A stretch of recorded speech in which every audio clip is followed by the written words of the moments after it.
This week I had the pleasure of reviewing the meals by Solara.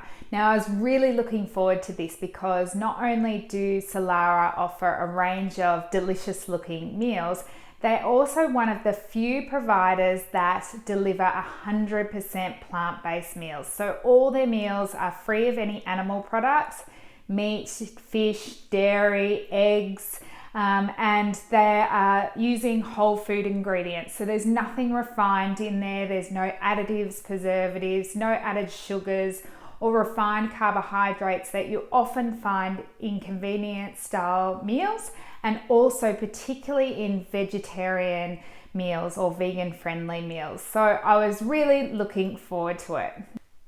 Now there's a few things that I love about the Solara range. Firstly, as I said, they use whole food ingredients, so you don't have to worry about lab-made ingredients that may have harmful effects, or looking at this long list of foreign foods that you have no idea what they are. The other thing, being plant-based, they do increase our intake of vegetables and whole plant foods, and this means it's not only suitable for those who are vegan or vegetarian, but also the rest of us who could benefit from increasing the quantity of vegetables that we eat. So these are big ticks. Now Solara is a subscription model. This means rather than having a minimum spend, you order by the number of meals. So starting at 7 meals per week up to 24 meals per week. And this will change the price point of each individual meal. So at the most expensive, they're $11.50 per meal. That's for 7 in your weekly order. And the cheapest at $8.50 if you order 24 meals. So it's actually pretty reasonably priced when you compare it to other convenience style foods on the market. Now, a lot of people might think, oh, it's a subscription model that's going to be locking me in. Well, actually it doesn't. And I feel that it makes it actually more convenient. So you can pause or cancel your subscription at any time with no financial loss. You just need to remember to do that before your next week's cutoff time. And it just means that you don't put a whole lot of meals in your cart and then get to the end of the order to pay and realize that you've spent this whopping amount. So I actually think it is more convenient and easier to manage a subscription model service. Now Solara have a really admirable ethos. So they are just choosing plant foods, so 100% plant foods, which they talk about being health promoting. And they also talk about it as a good environmental action for us to take, in that we can reduce our impact on the environment by eating plant foods. And that's true to a certain extent. They also don't calorie count, so they focus much more on the ingredients and I guess the nutrient profile and density of the meals rather than calorie counting and focusing on the macros. And I love that because I think calorie counting can become obsessive. And if you're just looking to optimize your health and well-being overall, you don't need to be weighing and calorie counting your meals. If you are wanting to reach a certain goal or you're looking to treat a chronic health condition, that's another story. So I really like their approach. The other thing is that they have a high protein range. Now we know that vegans and vegetarians can sometimes struggle to get enough quality protein, particularly sources with all 9 amino acids. But they do have a good variety of high protein meals, and some of their just standard meals also have a good amount of protein that you are going to be able to hit your targets. Another thing that's great about the Solara range is that they're all fresh meals, so they're not frozen.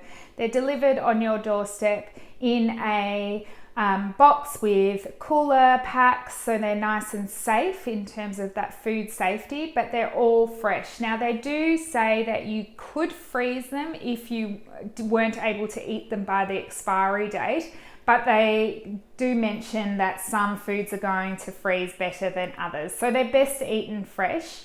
When I did order, I had about 3 days before my first meal expired, so you do have a decent amount of time to eat those meals. And they have a good range of main meals. They have snacks, they have juices, they have sweet and savory breakfast options, so you could get quite a good variety in there. Now, some of the negatives about the Solara range. While Solara have obviously made an effort to make their packaging look really amazing, their website looks really good, the images are really vibrant and appetizing, I do think sometimes they miss a little bit on the detail and the important detail. They also say everything that you want to hear, but maybe again just miss the mark on some aspects of their meals, and that's if we look quite detailed into their makeup. So first of all, and probably one of my biggest, is the labeling issues. Several meals that I had some labeling discrepancies in whether they had put the ingredients they'd mentioned on the blurb about the product themselves, or the fact that they put an ingredient such as peri peri sauce or soba noodles, but they don't actually tell you what is in that peri peri sauce. So I really find that frustrating actually from people who have allergies and intolerances, and also people who just want to know what's in their food. So why are they hiding that? I'm not sure. Is it just that they haven't gone to that extra level of detail? You would definitely find that level of detail on a packaged food that's sold in the supermarket, so I kind of feel like it is expected.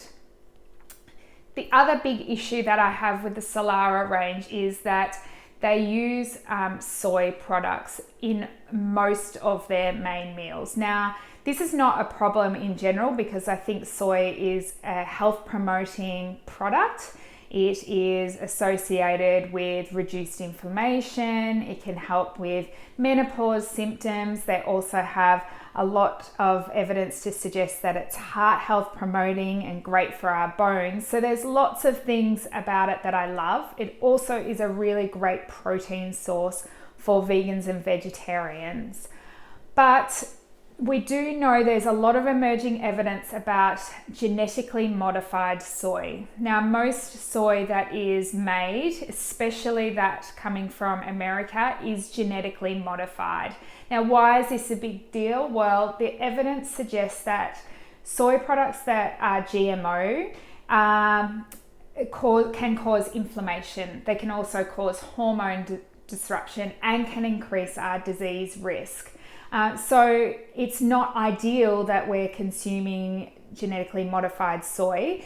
And in particular, if you're relying on this for most of your week's meals, that is a real concern for me. I messaged Solara to ask about whether their soy was non-GMO or organic, and they said they can't reveal whether it is and reveal where it comes from or the sources because it changes all the time. And I can understand that, but it does make me have a red flag about their meals.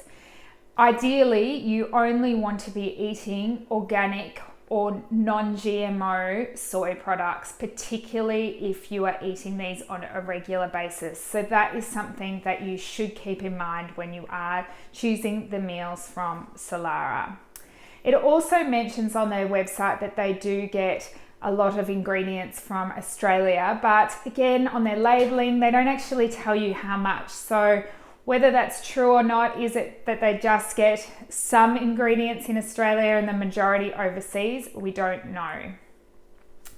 Finally, another thing that I find a little bit frustrating about Solara is that while they talk about being environmental or reducing our environmental impact because they're choosing plant-based foods, they don't follow that up in their packaging. And this is such a missed opportunity for them because they do look great, they have a great appeal, but they use plastic trays and plastic film in most of their range. And it would be just so much better if they went and used biodegradable cardboard packaging, not only to lessen the impact on the earth, but also to reduce that toxic load associated with heating food in plastic. So I know that they are using recycled plastic. The hard tray is plastic number 5, so this can be recycled in most councils' wheelie bins, but you will have to recycle the film elsewhere. So this is just one of those detail points that I think it is really important that some of these leading convenience style food products that are, or brands that are looking to really promote health, they follow through with things as simple as changing the packaging, which makes a massive difference. We also know that plastics that are BPA free, which are the plastics that they are using, still leach chemicals into our food that can have detrimental health effects. From a taste point of view, I actually didn't find Solara meals as appetizing as I thought. You know, you look on their website and the images are so appealing, and the fact that you've got all whole food ingredients, you imagine that it's going to be really yummy, but most of them lacked in flavor, and it was kind of like there was something missing in each meal, which was really disappointing. And it's not because they didn't have any meat, because a lot of them were still filling. A lot of them had good texture variety in the fact that they had tempeh or tofu there, or whole vegetables. So it wasn't a lack of meat, it was just a lack of punch in the flavor profile. So that was a little bit disappointing. Also, when it came to all the meals I tried that had tempeh in it, it was really dry. It was like eating cardboard. And by the time you got to the end of the meal, you just were over eating that food. So I was left a little bit disappointed. I do think that Solara has a great opportunity to offer really delicious and nourishing plant-based foods, but for me, they just didn't hit the mark. If you do want to have a look at the individual reviews on the Solara meals, have a browse of the blog. Otherwise, if you do order from Solara, make sure you leave your thoughts as a review on mealprep.com.au.